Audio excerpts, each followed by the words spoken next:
Hello everyone. Today the topic of discussion is array. Array is a data structure. Okay. अभी तक हम जो data था वो सिंगल वेरिएबल्स में स्टोर करते थे. तो सिंगल वेरिएबल्स में डेटा आप एक ही स्टोर कर सकते हो, चाहे वो इंटीजर हो तो इंटीजर स्टोर कर सकते हो, कैरेक्टर हो तो कैरेक्टर, फ्लोट हो तो फ्लोट. बट आपको अगर मल्टीपल सेम टाइप का डेटा आपको मल्टीपल वैल्यूज स्टोर करनी है एक साथ, तो आप एरे यूज़ करोगे. Array is the better way to handle that. So array is a collection of homogeneous data types which are stored in contiguous memory location. Homogeneous data types mean similar data types. आपके similar data types का collection है, और location जो है वो contiguous होती है one after another. एक के बाद एक location आती है आपकी array की. So it's easy to access data in array because of contiguous memory locations, and it is a linear data structure. Linear data structure है, sequence में आपका data store होता है. There are some advantages. हमारे पास कुछ advantages हैं data array में store करने की. सबसे पहला एडवांटेज है हमारा कोड ऑप्टिमाइजेशन. आपका कोड लेंथ जो है वो छोटा हो जाता है.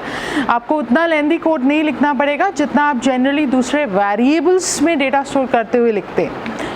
Second advantage is ease of traversing.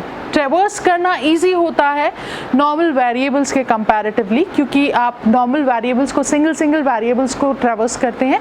Array में आप एट वन गो आप मल्टीपल वैल्यूज़ को ट्रैवर्स कर सकते हैं, बिकॉज आपका जो डेटा है वो कॉन्टिग्यूस मेमोरी लोकेशंस पे स्टोर्ड है. Then ease of sorting. आप सॉर्ट करना अगर आप चाहते हैं डेटा को, it will be very easy in array, because आपका एरे जो है वो सीक्वेंस में स्टोर्ड है, कॉन्टिग्यूस मेमोरी में स्टोर्ड है, जिसकी वजह से sorting is very easy. Then random access is possible. Random access possible है क्योंकि आप कहीं पे भी किसी भी लोकेशन पे जाके डेटा को एक्सेस कर सकते हैं, इसलिए रैंडम एक्सेस भी पॉसिबल है. So these are the advantages of using array. There is one disadvantage of using array कि इसका साइज़ जो है वो फिक्स है. फिक्स साइज़ का एरे है आपका. अगर आप एक 10 साइज़ का एरे ले रहे हैं तो आप 10 से एक्स्ट्रा एलिमेंट्स उसमें नहीं स्टोर कर पाएंगे. अगर आप 5 साइज़ का एरे ले रहे हैं तो 5 ही एलिमेंट्स स्टोर कर पाएंगे. अगर आप उससे एक्स्ट्रा एलिमेंट स्टोर करते हैं, इन दैट सिचुएशन क्या होता है, आप एरे की लिमिट को एक्सीड कर रहे हैं. और एरे की लिमिट को एक्सीड करना मतलब आप एरे की रेंज से बाहर जा रहे हैं, जो पॉसिबल नहीं है. सो एक फिक्स साइज़ रहता है. आपने एक बार अगर 10 साइज़ मेंशन कर दिया तो आप 10 से ज़्यादा एलिमेंट स्टोर नहीं कर पाएंगे, बिकॉज ये कंपाइल टाइम होता है, डायनामिकली नहीं होता है. Okay, so this is the disadvantage of array. Let's come to the types of array now. हमारे पास 3 टाइप्स के एरे हैं. एक होता है वन डायमेंशनल एरे, दूसरी कैटेगरी है हमारी 2 डायमेंशनल एरे, और तीसरी कैटेगरी है मल्टी डायमेंशनल एरे. सो हम स्टार्ट करते हैं one by one. One dimensional array क्या होता है? One dimensional array as a name says, एक ही डायमेंशन होती है आपकी वन डायमेंशनल एरे में. दैट मीन्स या तो रो लेगा या कॉलम लेगा. आप रो की फॉर्म में डेटा स्टोर कर सकते हैं. रो मेजर एरे है तो रो की फॉर्म में डेटा स्टोर कर सकते हैं. कॉलम मेजर एरे है तो कॉलम की फॉर्म में डेटा स्टोर कर सकते हैं. सो आपका जो है वन डायमेंशनल एरे है, एक ही डायमेंशन होती है, एक ही सबस्क्रिप्ट होती है इसमें, जिसमें आपको मेंशन करना. सो वन डायमेंशनल एरे को डिक्लेयर कैसे करेंगे, ये है हमारा syntax for declaring one dimensional array. सबसे पहले मेंशन करेंगे हम डेटा टाइप. किस टाइप का डेटा आप स्टोर करना चाहते हो. आप किसी टाइप का एरे भी क्रिएट कर सकते हो. आप इंटीजर टाइप का एरे क्रिएट कर सकते हो, आप कैरेक्टर टाइप का एरे क्रिएट कर सकते हो, आप फ्लोट टाइप का एरे भी क्रिएट कर सकते हो. आपकी रिक्वायरमेंट के अकॉर्डिंग है. बट डू रिमेंबर, जब भी आप एरे में डेटा स्टोर करेंगे तो वो एक ही टाइप का होगा. इंटीजर एरे बना रहे हैं तो सिर्फ इंटीजर टाइप का सारा डेटा होगा, अगर चाहे वो 10 साइज ले रहे हैं आप 20 साइज ले रहे हैं. अगर आप फ्लोट साइज का बना रहे हैं तो फ्लोट टाइप का डेटा ही स्टोर होगा, और कैरेक्टर के केस में कैरेक्टर टाइप का. So you have to mention first the data type. आपको डेटा टाइप मेंशन करना है. दूसरी चीज़ जो हमें मेंशन करनी है, that is the array name. Name of array आप अपनी चॉइस से ले सकते हैं, but do remember the variable naming rules in this. आपको वेरिएबल नेमिंग के अकॉर्डिंग नेम करना है. जो भी नेम आप चूज़ करना चाहें वो चूज़ कर सकते हैं. देन द साइज आप मेंशन करेंगे कि कितने साइज का एरे आपको चाहिए। आपको 10 साइज का एरे चाहिए तो 10 एलिमेंट स्टोर कर सकते हैं, 20 साइज का एरे चाहिए तो 20, 100 साइज का एरे तो 100 एलिमेंट स्टोर कर सकते हैं। तो this is the declaration syntax. For example अगर आपको डिक्लेयर करना है एरे, हम इंटीजर टाइप का एरे बना रहे हैं इंट, तो ये इंटीजर टाइप का एरे है। Name of the array is marks type का एरे, मार्क्स नेम का एरे बनाया एंड द साइज इज 5। यहाँ पे हमने 5 साइज लिया है, दैट मीन्स हम 5 एलिमेंट स्टोर कर सकते हैं। So this is example of declaration of 1D array. इसका इनिशियलाइजेशन कैसे करेंगे? जब हम 1D एरे की बात करते हैं, इनिशियलाइजेशन कैसे होगा? आप असाइनमेंट ऑपरेटर का यूज करके एरे की पोजीशन पर एरे के एलिमेंट्स को ट्रांसफर कर सकते हैं। ओके, सो एरे की फर्स्ट पोजीशन होती है जीरो सबस्क्रिप्ट से आपका एरे शुरू होता है। जीरो सबस्क्रिप्ट से जब एरे शुरू होता है तो जीरो पोजीशन पे हम पहला एलिमेंट ट्रांसफर करेंगे। ओके, सपोज 80 हमने डाला, दूसरा एलिमेंट हम फर्स्ट पोजीशन पे ट्रांसफर करेंगे, सपोज 60 हमने डाला, तीसरा एलिमेंट हम सेकंड पोजीशन पे डालेंगे, 70 डाला, चौथा एलिमेंट हम थर्ड पोजीशन पे 85 डाला है, and last element fourth position पे होगा। तो 0 to 4 सबस्क्रिप्ट होगी। लास्ट एलिमेंट हमने ट्रांसफर किया है 75। As soon as you do it, आपकी मेमोरी में डिक्लेयर करने के बाद आपकी मेमोरी में लोकेशंस बन जाएंगी और आपके एलिमेंट्स उन कॉन्टिगस मेमोरी लोकेशंस पे स्टोर हो जाएंगे, जैसे इस इमेज में शो हो रहा है। मार्क्स 0 पोजीशन पे 80, मार्क्स 1 पोजीशन पे 60, मार्क्स 2 पोजीशन पे 70, मार्क्स 3 पोजीशन पे 85 एंड मार्क्स 4 पोजीशन पे 75। इस तरह से हम अपने एरे को इनिशियलाइज कर सकते हैं और डिक्लेयर कर सकते हैं। आप एक साथ भी एरे को इनिशियलाइज और डिक्लेयर कर सकते हैं, लाइक इंट मार्क्स 5, इसमें हमने डिक्लेयर किया है एज वेल एज इनिशियलाइज किया है असाइनमेंट ऑपरेटर का यूज करके, कर्ली ब्रेसेस का यूज करके 5 एलिमेंट्स ट्रांसफर कर दिए कॉमा लगा के, and this is the way you can do it at one go. आपका डिक्लेरेशन और इनिशियलाइजेशन एक साथ हो रहा है। आप ये मेथड भी यूज़ कर सकते हैं। इसमें साइज मेंशन्ड है, इसमें साइज नहीं मेंशन्ड है। इट्स ओके अगर आप राइट हैंड साइड पे सारे एलिमेंट्स डाल रहे हैं और साइज मेंशन नहीं कर रहे हैं तो इट्स ओके, आपका वो कोई एरर नहीं होगा, कोई प्रॉब्लम नहीं है। वो ऑटोमेटिकली उतने ही एलिमेंट्स का साइज आपके एरे में डिक्लेयर कर देगा। अगर आप राइट हैंड साइड पे एलिमेंट्स नहीं डाल रहे हैं, दैट मीन्स आप इनिशियलाइजेशन नहीं कर रहे हैं और आप एरे को डिक्लेयर कर रहे हैं, it's mandatory to give size of array. Do remember this. Okay, so ये एक छोटा सा प्रोग्राम है ऑफ 1D एरे।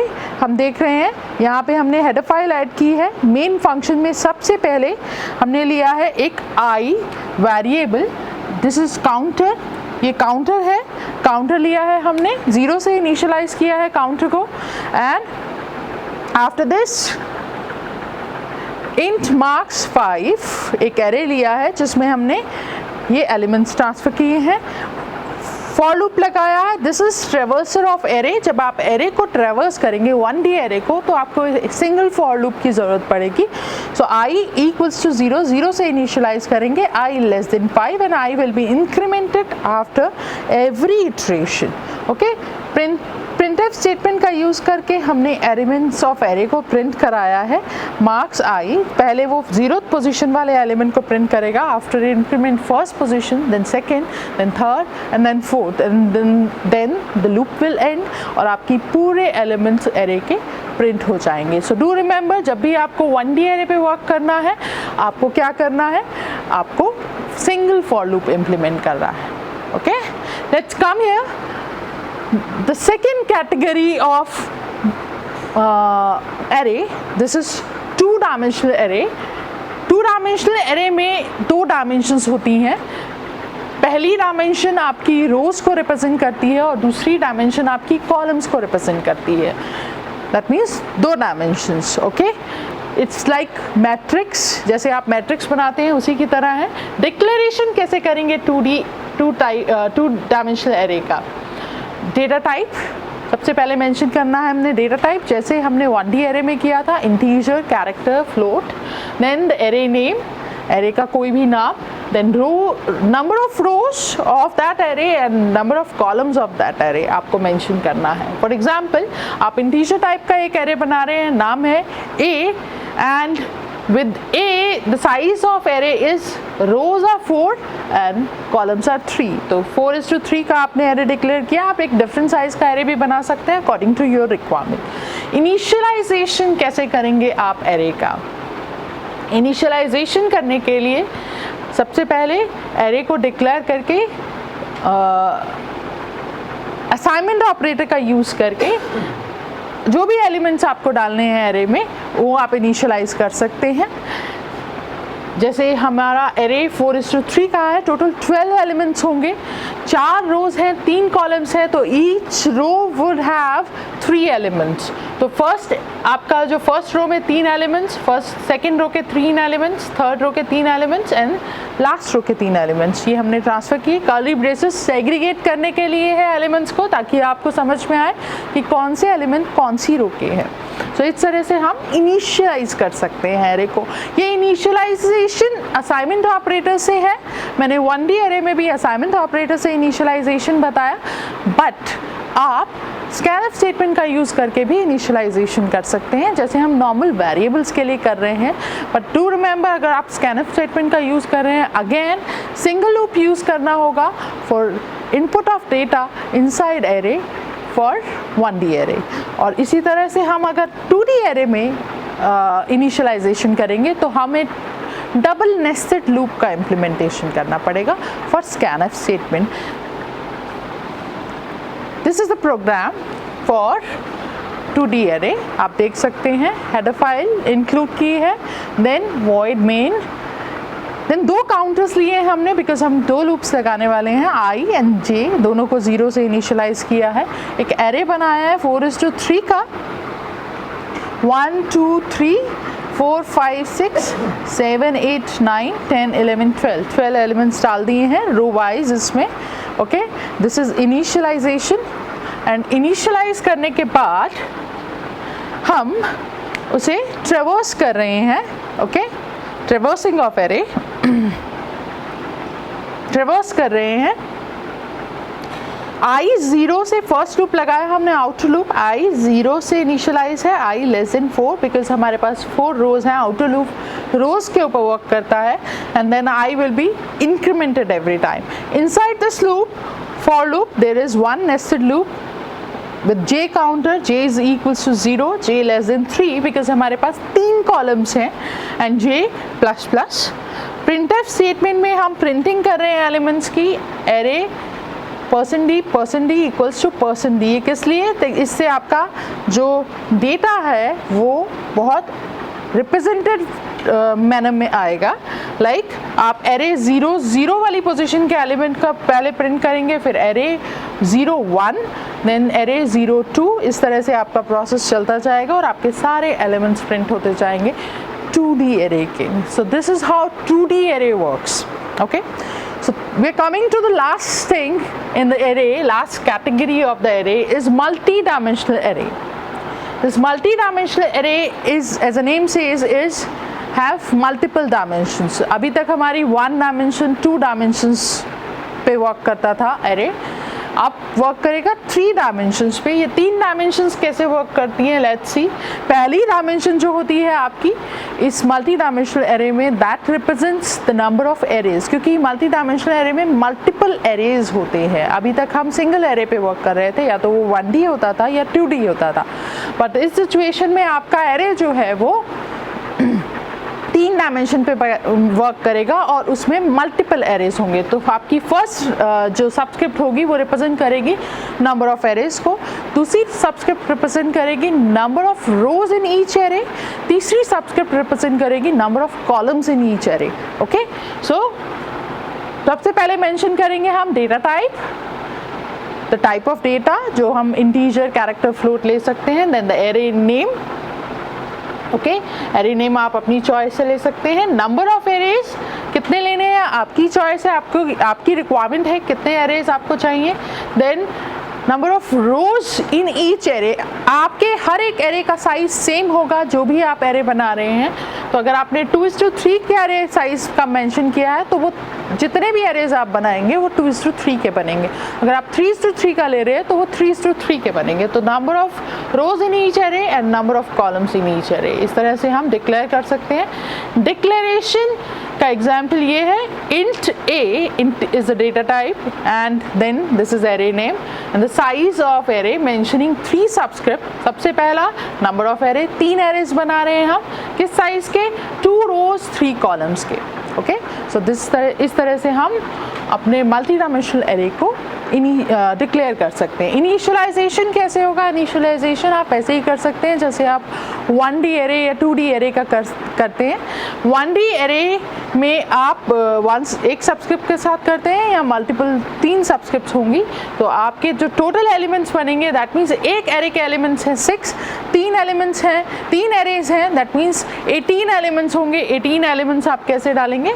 आप ऐसे अपनी कर्ली ब्रेसेस से एंड करके आप कर्ली ब्रेसेस में सेग्रीगेट करके आप अपने डेटा को ऐसे ट्रांसफ़र कर सकते हैं इन मल्टी डायमेंशनल एरे इस तरीके से, and your multi dimensional array will be initialise.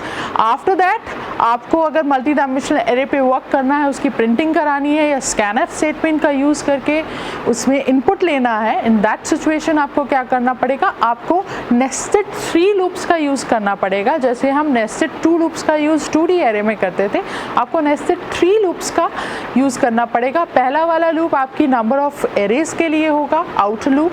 The आउटेस्ट loop आपका जो इनर लूप है वो होगा आपकी number of rows in each array, और सबसे अंदर वाला लूप होगा आपका number of columns in each array. उसके अकॉर्डिंग आप स्कैनफ स्टेटमेंट का यूज़ करके इनपुट भी ले सकते हैं, इनिशियलाइज भी कर सकते हैं और प्रिंटिंग भी करवा सकते हैं।